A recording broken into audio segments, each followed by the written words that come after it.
Looking at the crumpled wreck of two cars, officers last night began an investigation into how this crash came to claim a life.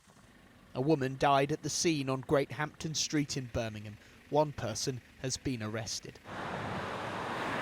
Deaths on the city's roads today became the focus for multiple organisations, from the City Council, the Mayor's Office and the police, all joining force to announce new road safety measures aimed at cutting accidents where people are hurt or killed by 50% by the end of 2030.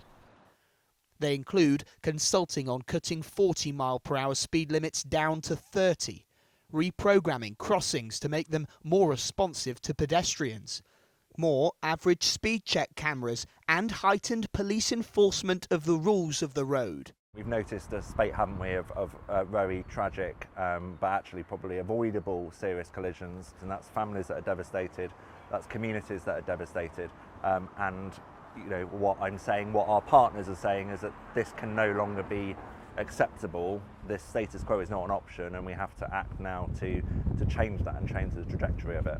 In just May and June this year, 4 people, including 2 children, were killed on Birmingham's roads. 5 were left seriously injured, most of them cyclists or pedestrians.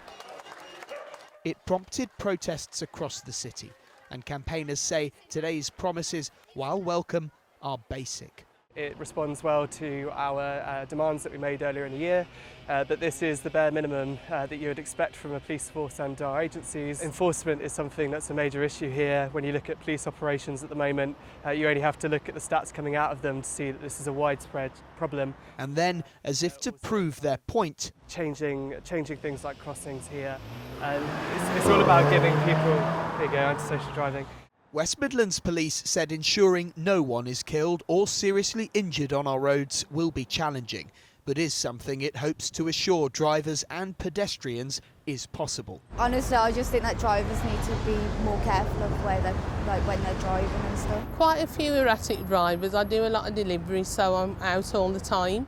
Authorities are already encouraging drivers to leave their cars behind wherever they can and insist for those on or off the road, safety is a priority.